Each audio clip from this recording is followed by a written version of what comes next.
You know what I was thinking about? I was thinking about this moment from my college days back when I used to go to parties. And I mean, I've been to a party. Not that I went to all of them. Like I would go, sporadically every now and again, like maybe support someone or for a good charitable cause. Sure. So the one time I went to a party, I was thinking about this moment, right, where this song would come on, and this song would come on and just elevate the party. It would just really cement that we were in it together, okay? That it was time to stop being cute and just get into the flow, okay, of what that party had to offer you. And I heard that song come on the radio by the some would say musical geniuses, also known as Crime Mob. You familiar?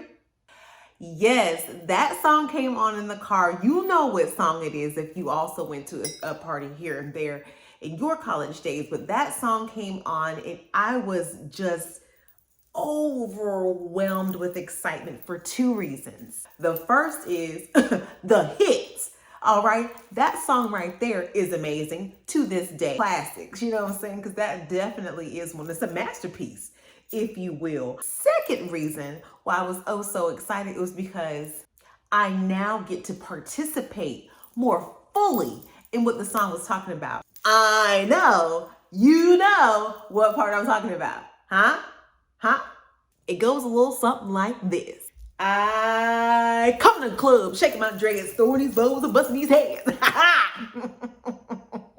I mean, a revelation. I now have said dreads to come into the club with. Shaking. You know what I'm saying? Delightful.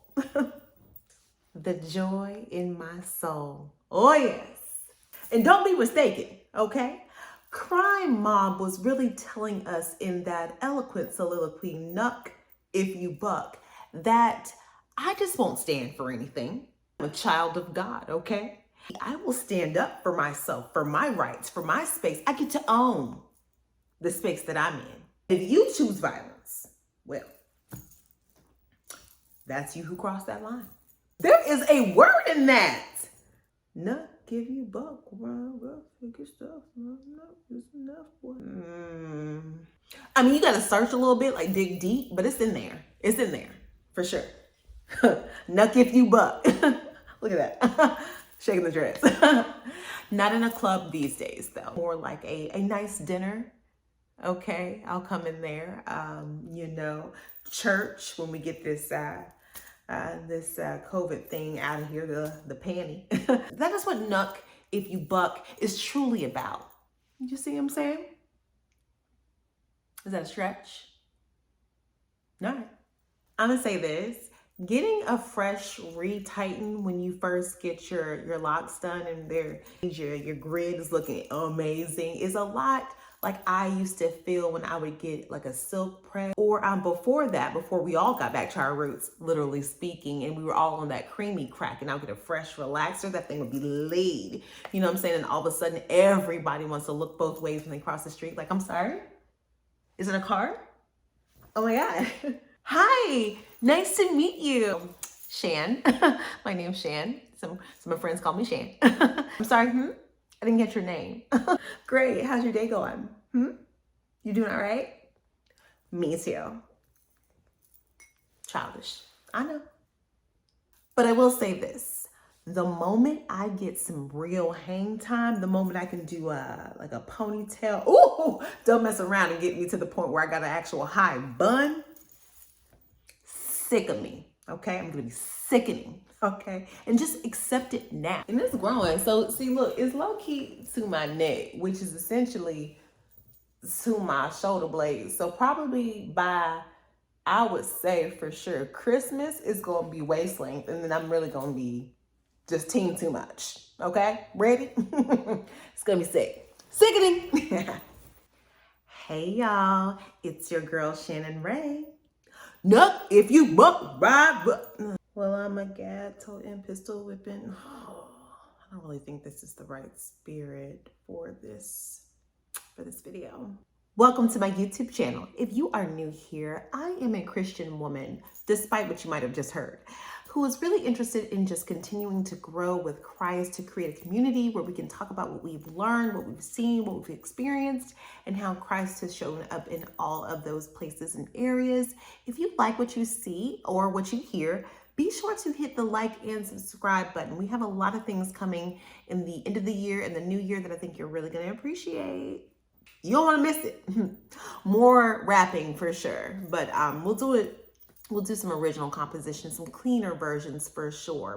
Do you ever wonder, this is just a random question and I just want to ask, but do you ever wonder if, God forbid, and I rebuke this, but I'm just saying, if something were to happen and you weren't here, or maybe there was a reason why like the police had to go through your search history on your computer, what would be the things that they would find and what would they tell the police about you? Like, what would the public say if they saw the last few things that I looked up? I have looked up the Nuck If You Buck lyrics. Don't come for me. A recipe for homemade cinnamon rolls, and why your pee stinks when you eat asparagus. I just have questions, and I like information. I don't know what that really says about me, but today's video is about none of those things. Today's video hits in one of what I call my tender places. There are lots of subjects that I have talked about on this channel. There are lots of things that I've shared with you. There will be plenty more to come. I consider myself an open person, someone who is not afraid to be transparent, but vulnerability is a little bit different. Vulnerability makes you have to own up to things that you are not necessarily through, or that you're still dealing with, you're still battling with. And sometimes I do waffle on the things that I want to share. There's always going to be sections of my life that are just off limits, but I wanted to share this particular thing, this particular subject, because what I found is that I am likely not the only one, for sure. And seeing that there were so many others who were seeming to go through the same thing or have these same experiences has inspired me to want to talk about this and talk about how I'm working through it. It's not something that is a perfected thing in my life. It's not something that I have gotten all the answers to. What I've come to realize, like many things in life, it's a journey. It'll ebb and flow. It'll have its ups and its downs, but I want to talk about it because I think it's important. So let's just kind of dive.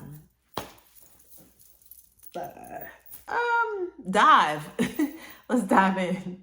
I was attending a virtual conference very recently, and it was amazing. It was bomb. It was a Christian conference, and the goal of it was to really just get closer to God, to get closer to who you are and your identity in Christ, and to really call out, speak about things that you were kind of hiding from others. But obviously God is well aware of what you're battling and what you're going through. So this session was specifically talking to us women about, and if you're watching, fellows, it's not that I'm leaving you out. This just happened to be a women's conference, but so this session was specifically speaking about what it is that you're still battling, what it is you need to give to God so that you can step into the next phase of your purpose, your alignment, your destiny. Usually I will say something just kind of surface level. Oh, just give me the vision, just give me clarity, just give me these things.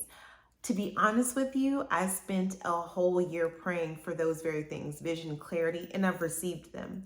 But I haven't stepped into the next phase because of this one word.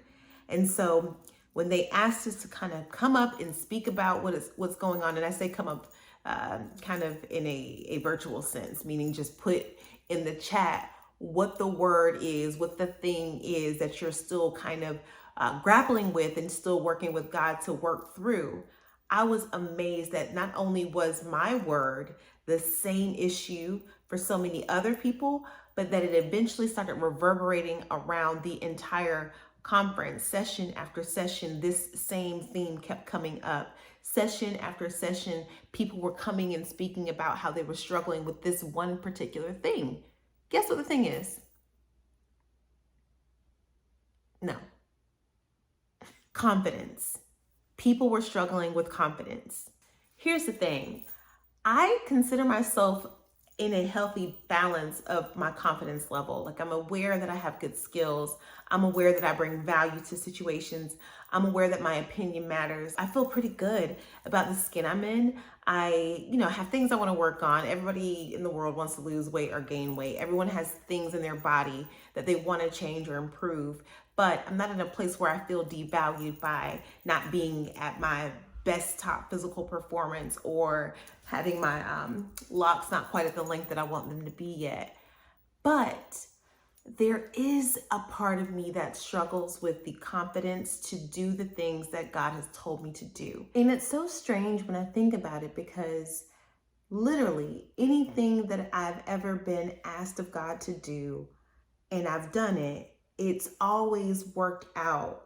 It's always gone well, or at least I can see where the good in it was. I have to kind of settle myself to the fact that sometimes you don't understand where it's going or where you're headed, where his hand actually is, but you can at least rest in where God's heart is for you. It's always going to be for your good.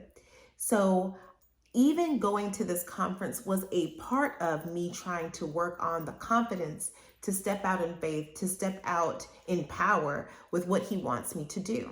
So it inspired me, and also kind of saddened me to see that there were so many other people who were going through the same thing. Yes, there's a sense of community that comes with it, but there's also, to me, a false narrative being played on repeat by the enemy that's kind of keeping us from being able to move forward in our destiny. So I wanted to talk about kind of some of the things that I'm doing to work on that confidence area, that particular area of my confidence, and then hopefully some tips and stuff like that that you can apply to your own life. And if you have some that your girl can use, let me know down below, because I would really appreciate any tools, any help that I can get as well, so that I can move forward and that I'm just really doing what I'm called here to do. Your blessings, your gifts are not for you, they're for other people. So I also don't want anybody tied to that to be being held back because I'm not being fully obedient and fully confident in what the Lord has told me. Make sense? Yeah, I thought so. One of the first things that I focused on when working on my confidence in other areas, and now I'm kind of moving into this particular area of calling, is to stop comparing myself to other people. I know. It is easier said than done. You think about social media, you think about the opinions of other people, all of the things that you learned about yourself, movies, television, everything just gets indoctrinated into what you think you're supposed to be like, or how you feel like you should be, or what you think you should be doing.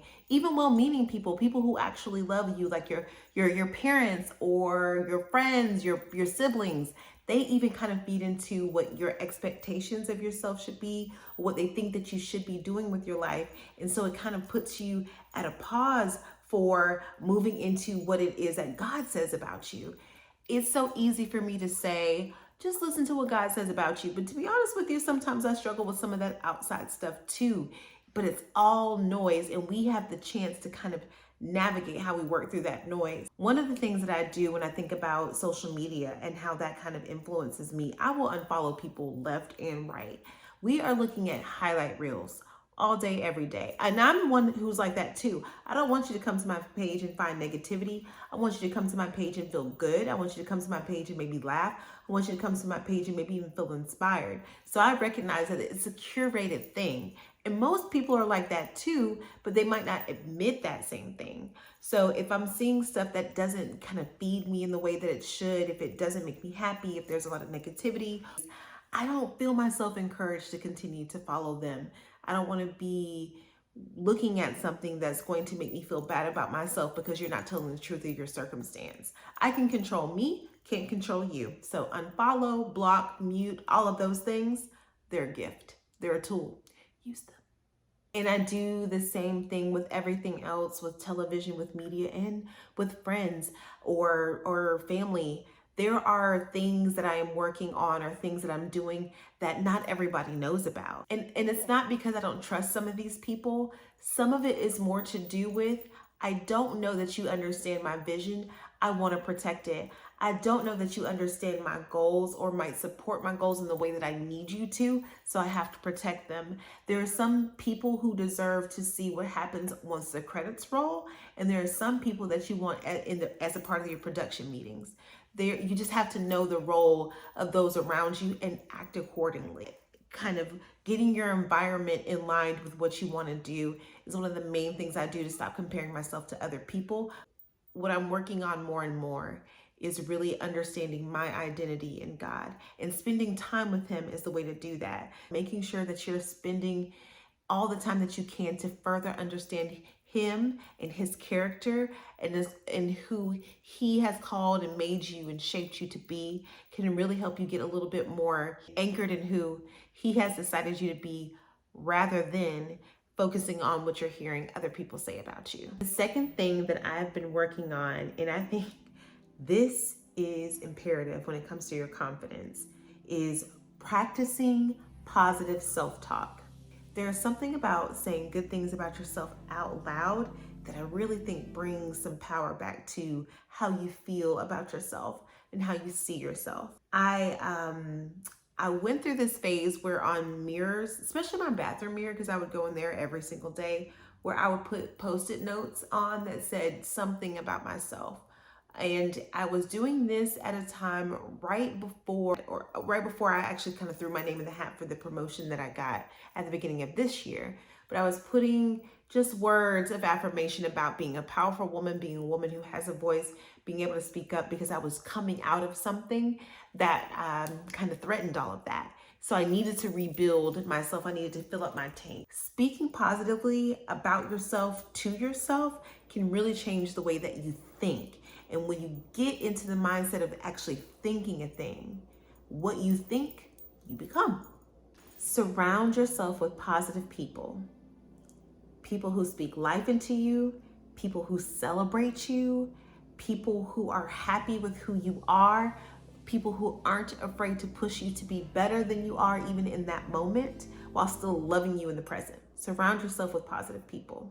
I mentioned before that there are some people who I don't tell certain things to, and it's not because they're negative, it's because they might have a tendency to look at things through a lens that I don't want to touch that thing with yet. I'm very careful about the company that I keep. I'm very careful about the things that we talk about and what we exchange. I'm careful about the way I receive what someone is sharing with me, because I want to make sure that I'm the positive person that they can be around. I want to feed their spirit. I don't want to drain it. I want them to have a good experience with me, not one that makes them question whether or not they can go out into the world and do whatever the thing is. When I'm looking at folks that I want to spend my time with, that is the gauge for me. How do I feel around you? How do you treat my things? How do you treat my dreams? And what do I leave with when I leave you? Is it a good vibe or not? Are you gonna vibe? Are you gonna on the 405? Have y'all heard that Willow Smith song? I don't know a lot of the words, but vibe. Maybe we can catch a vibe on a Friday night in a take a drive on the 405. You know what I'm saying? That song? It's low-key Aggie, but it also goes in. But I feel like it just kind of tells you, like, what's the vibe? If the vibe isn't good, if your friends aren't positive, if the people around you aren't giving you the best vibes of your life, honestly, you don't have time for them. Bye. This is another tip that I think works in any bucket of confidence that you're looking about. And this isn't about your physical appearance, but making sure that the machine, the vessel that you're moving through life in is at its best, is absolutely pivotal in being able to carry out what you need to do for God. Take care of your body.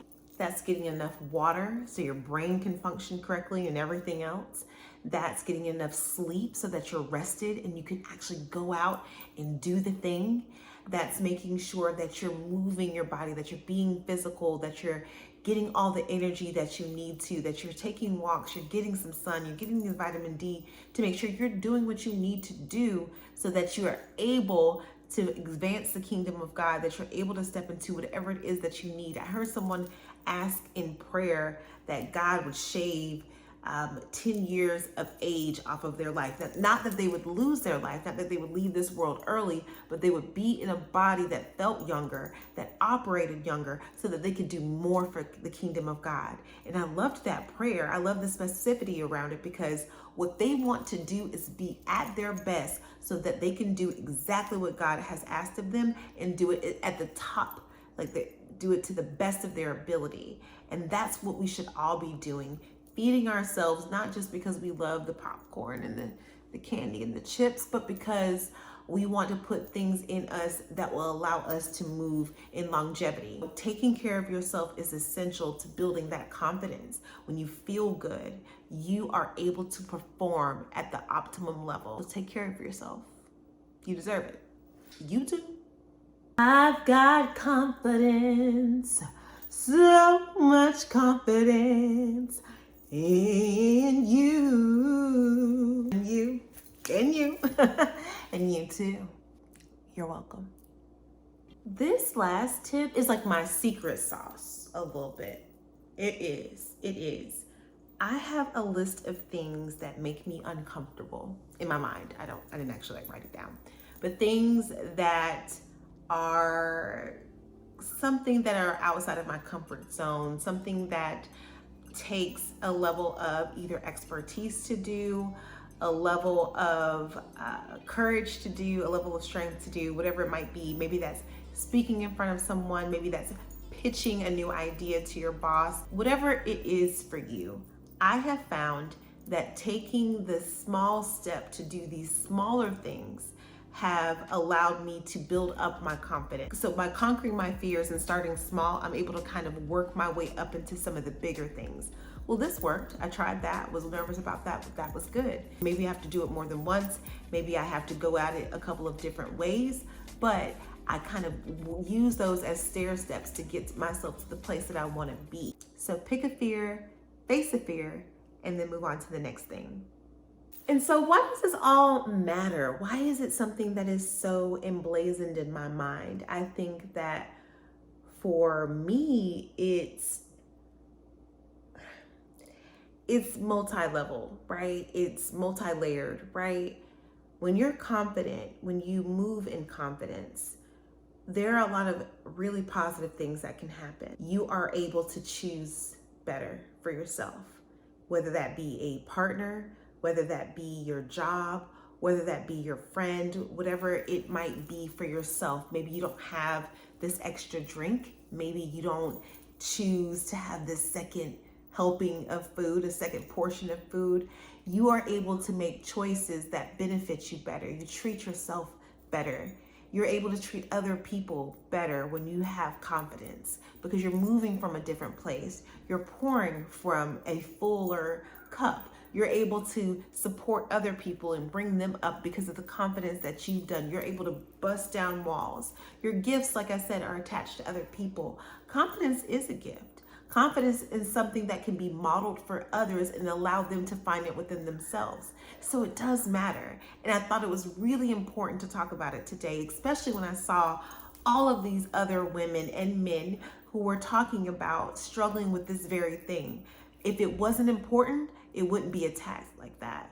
If it wasn't valuable, it wouldn't be something that we all struggle with. Let's get that back. Let's go for our confidence. Let's go for our power. It's attached to more than we know. It's attached to more than what we realize. And when I saw that it was something that we were all going through, I know that we can all get through it together.